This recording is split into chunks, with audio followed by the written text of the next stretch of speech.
Hello, my name is Father Rick. I'm an Anglican and a priest. Now I would like to talk to you today about prayer.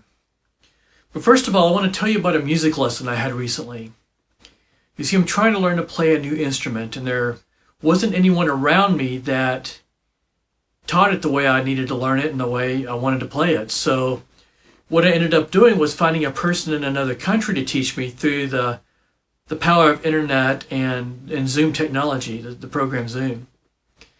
So during this lesson, I had someone from all the way across the ocean from another part of the world teaching me as if that person were right in my room with me, showing me how to play the instrument. It was an amazing thing. And it reminded me a lot of my first career, which was in academics. And there were those that I worked with who taught classes online to people overseas. People all the way across the world would take classes at this institution I was in.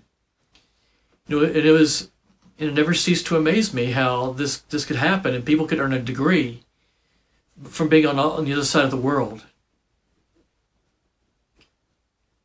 Now, prayer is a powerful thing. Prayer transcends not just continents, not just oceans, but entire dimensions. It brings us right into the throne room of God.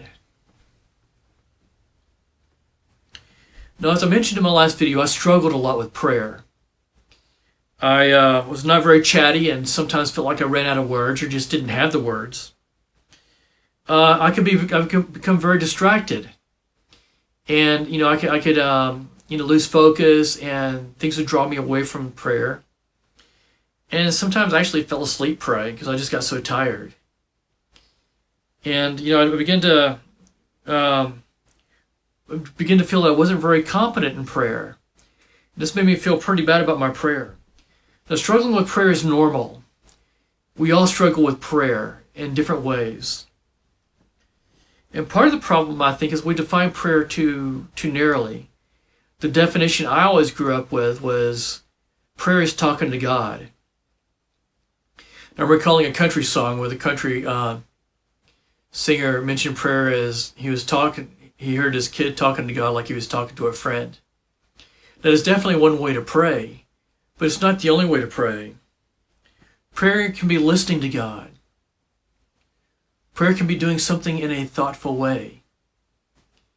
And one spiritual leader actually said that even the desire to pray is prayer.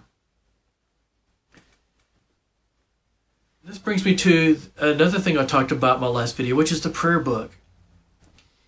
And a lot of people feel very uncomfortable with the prayer book, with praying with the words of other people. And the prayer book does give us words to pray in times when we don't know what to pray, when we don't have the words. It helps us out. And it gives us prayer in challenging times. There's times when we're really stressed, we just can't seem to make it work. It gives us prayer in times in our lives when we don't know what to say at a death or when someone's very ill. We're not really sure how to pray. The prayer book gives us words that have been tested, that are theologically sound, and are very pastoral to pray for people, to lead us in prayer. And also there are times when we're tired. I know there are times when I feel so tired that I just, I don't feel like I can do much, but a lot of times I can sit down and I can pray the daily office that I mentioned in the last video also. And with the daily office, I can be led in prayer by the church. It also helps us pray when we're overwhelmed, when we just don't know what to pray and we just don't feel like we have it in us. Now, when we pray with the prayers in the prayer book, they're not just our prayers, and I think that's one thing that throws a lot of people. That we feel like, they're not, if it's not extemporaneous, that it's not really coming from our hearts. But nothing could be further from the truth. In fact, when we pray with the prayer book, we're praying with the church. We're praying that prayers that people have prayed and are praying all over the world. As a matter of fact, if you're praying the daily office, there's someone praying the daily office in the world every hour of the day. As the sun goes around the world, as time changes, there are people praying the daily office prayer. So the prayer of the church keeps going all the way around the world, all the way around the clock. And the way I like to describe it is, now if I go to, say it's Mother's Day and I want to get my mother a Mother's Day card. If I go to the store and buy a card, I don't write the words that are in that card. Someone else has written those words. But if I carefully choose my card, if I put my thought into it, those words become my words. In the same way, the prayers of the prayer book become my prayers when I'm making my own. And there's certain prayers that become so much a part of me that they become actually a heart prayer. So my challenge for you today is, if you struggle with prayer, give yourself a break. Be easy on yourself. We all struggle with prayer at times. It doesn't mean you're bad, doesn't mean you're incompetent at prayer. It just means you're human. And if you're struggling with prayer, dip your toe into the Book of Common Prayer. Try it out and see if it may help you. Now, you don't always have to pray the prayers that are in the prayer book. There is a place for extemporaneous prayer, and we all pray extemporaneous prayer from time to time. But the prayer book can give us a help when we need it.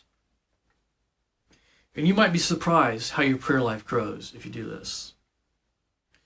So in closing, I'd like to offer you a blessing. May the Lord bless you.